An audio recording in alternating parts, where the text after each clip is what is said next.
In this video, I'm gonna talk about Sable. If you are like any standard person on this planet, you will have recognized that a sable is an adorable, fluffy animal.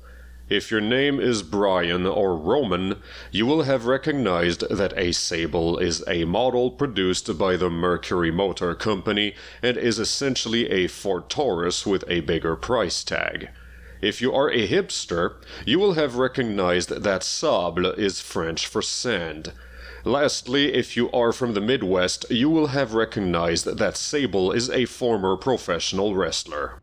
You are none of these. You are a child who is about to embark on a coming-of-age adventure that is ritualistic to your tribe.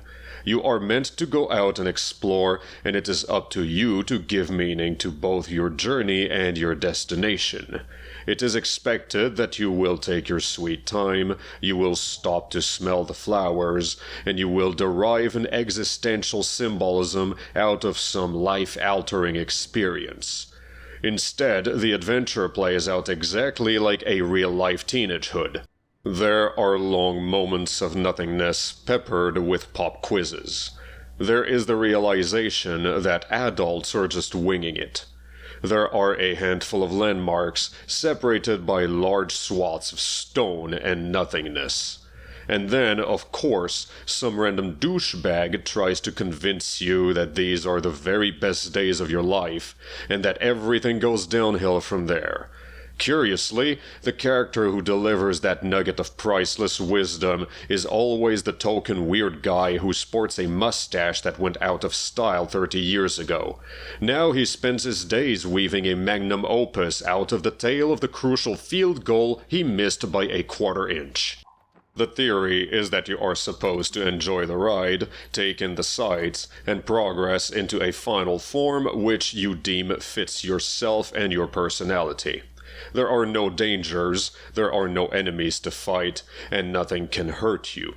You will speak to people, and they will give you some insight into their own vocation in the hope that you will join them in your adult life.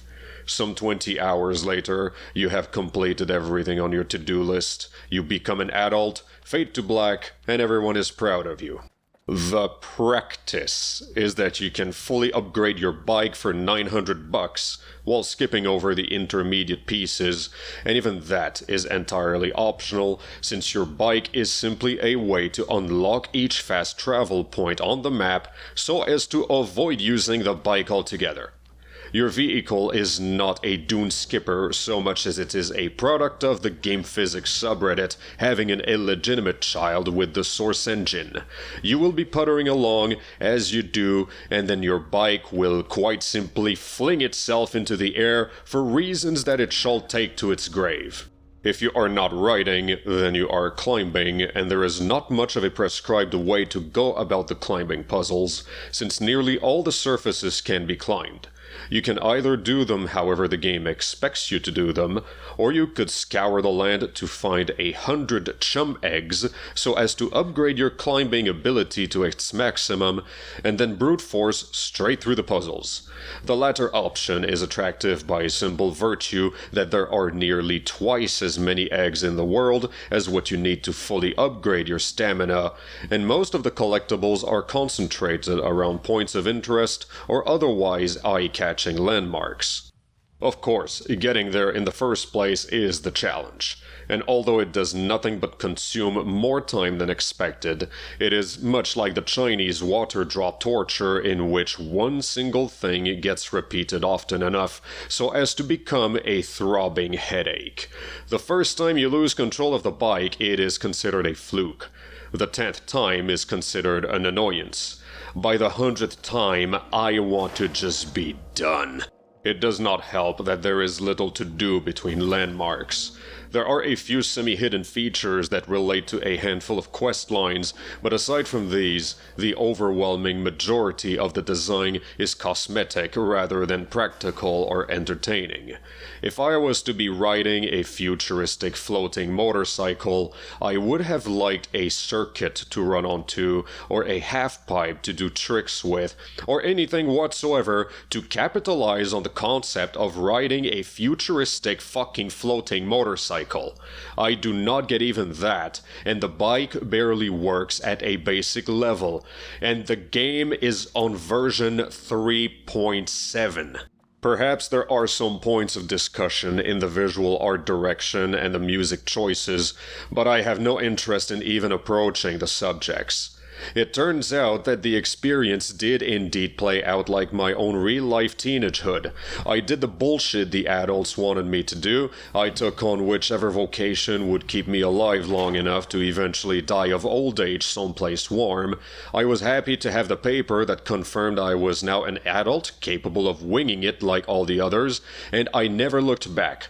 Peaking in high school is for characters in Napoleon Dynamite. I would love to love this game, but I have all the trouble in the universe getting past the sheer jankiness of the bike. It brings dishonor to dollar store shopping carts. Worse than that, it informs them that it is possible to be worse than that, and in doing so, it gives shopping carts a new low to shoot for, a life goal that nobody asked for and that nobody deserved. The first person to have the misfortune of being on the business end of an evolved shopping cart will mercifully die on impact at the cost of his body getting mangled past all forms of recognition. It took me long hours of thinking just to find something to say that did not boil down to the bike. It stands as an example of one detail that brings itself to the forefront in such a universally identifiable fashion that it becomes the definition of the entire experience. I have already forgotten about the saccharine life lessons and the side quests. All I can think about is of a bike that bounces, flounces, and falls all around the show. In short, this game is Loka the Special Pug. Pas capable d'arrêter, oh, ouais, pas capable d'arrêter.